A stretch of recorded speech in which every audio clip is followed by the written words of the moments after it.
Over 250 influential voices, including Ariana Grande and Demi Lovato, have joined GLAAD and the Human Rights Campaign to help protect trans rights.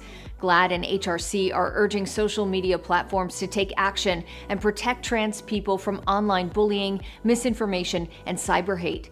GLAAD's Toni Morrison joins us today to discuss the impassioned call to action. This is Advocate Now.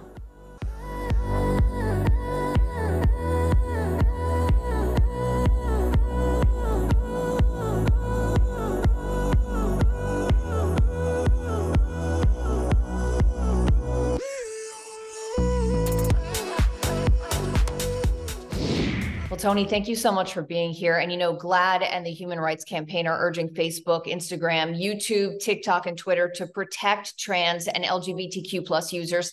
Tell me about this call to action and what it means for the community. Yeah, well, listen, we've been sounding the alarm for quite some time now here at GLAAD. We have a social media safety program that really speaks to that name, social media safety. And for a second year in a row, we found here at GLAAD that LGBTQ plus safety online has been met by failing grades from all 5 major platforms. And that was in our social media safety index report that just came out a few weeks ago. And that's been followed up now a few weeks into Pride Month here as we're coming out of Pride Month with this celebrity sign-on letter. Huge names: Shawn Mendes, Ariana DeBose, you name it, Camila Cabello. This is about sounding the alarm and getting our heavy hitters out there also. These are huge names with huge followings also that use these platforms as well. And these are names that are trying to use this platform for good. And you mentioned some of these big names who signed the letter, Billy Porter, Ariana Grande. With this kind of backing and support, do you think these major media will finally attention? Well, that's the hope, right? I think that what's important to understand is we are working with these platforms, the platforms that will let us. We are working with them in the background as well.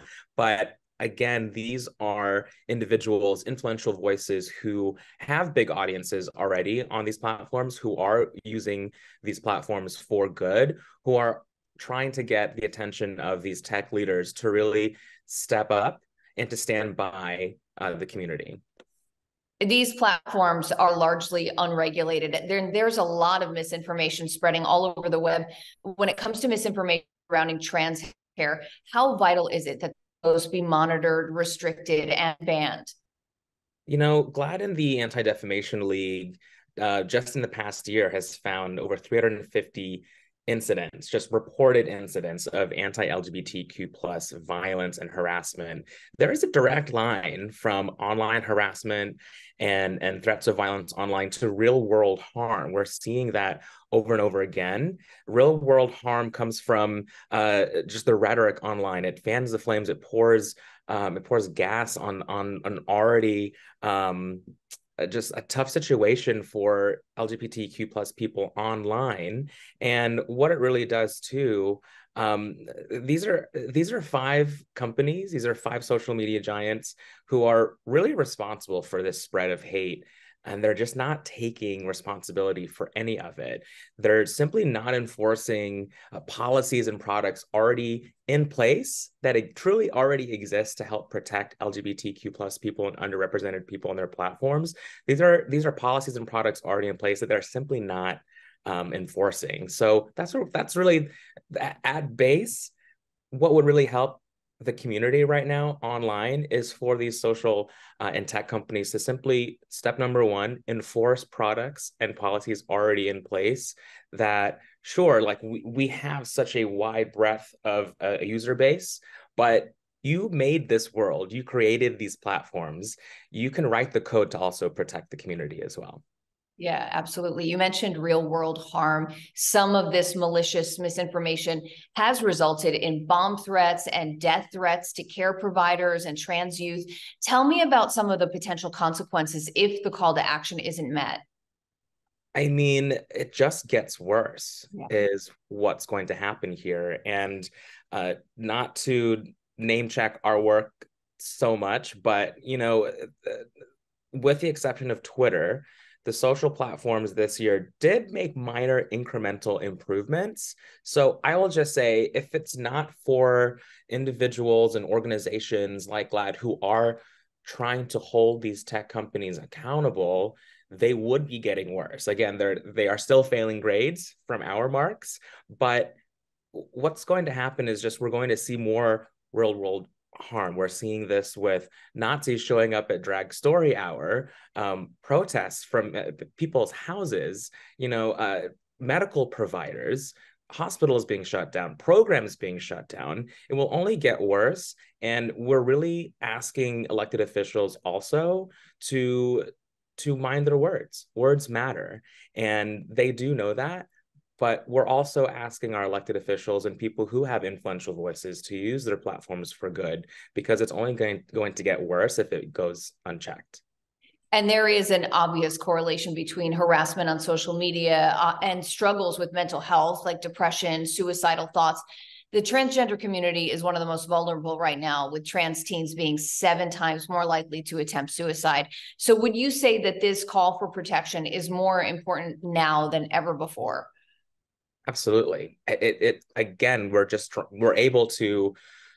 at a place now where we're able to draw true connections from online hate to real world harms, and that's just, there's no other way to say it. And it's really unfortunate that it already is difficult to be an LGBTQ plus person, a trans person in public. And then when you're being attacked online, that's just another layer and dimension of yourself that is really under pressure, under harm, from people you may not even know, and that weighs on you. And so for the LGBT community, especially to our transgender brothers and sisters out there, use what products and features we have available to us to block and to respect and protect our privacy online. That's my ask of our community as well. And maybe less screen time, to be honest with you, using these platforms less, but really getting out there, banding together, and seeking help where it's provided will really, I think, help in the short term. Yeah, that's such helpful information. And also, what can we as allies do to help join the fight? I was thinking about this just this morning, about what we can do. And a lot of times it feels really out of reach when we are trying to make change with huge tech companies or with big names. But I think it's just dialing in to what is the queer existence. It's about sharing our stories. So in addition to calling your elected officials and speaking out at school boards and making local elections count, it really is just about sharing your stories. Where have you been affected? How have you been affected? How have you been affected by hate online? Sharing our stories, whether it's just posting about it or talking to your neighbors about it around your community, or even calling your local reporters. This is where local news, I think, is really powerful also. It's really about sharing your story, as painful as that might be.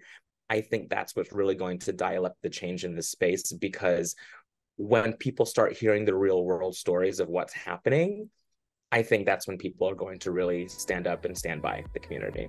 Definitely. And also having conversations like this, keeping the dialogue open as well. Tony, thank you so much for all this helpful information and for spending some time with us today. Thank you so much. I'm Sonia Baghdadi. Thanks for watching and advocating. For more stories and content like this, visit advocate.com and advocatechannel.com. Tomorrow, Dr. Megan Rossi shares how a Mediterranean diet can help manage depression. That's tomorrow on Advocate Now. My research colleagues back in Australia did this incredible research. It's called the SMILES trial. Any other sort of research nerds out there, look it up. I've got it in the book as well. And essentially what they did is took people who had moderate severe depression, randomized half of them to the Mediterranean diet, which was loaded with all different plants, and the other half just got befriended type accounts. They act as a control group. They followed either the interventions for 12 weeks. They came back and reassessed their mental health and found those in the diet group, that Mediterranean full of plant group, 32% of them had a significant improvement in their depression scores, which would have classified them as no longer clinically depressed.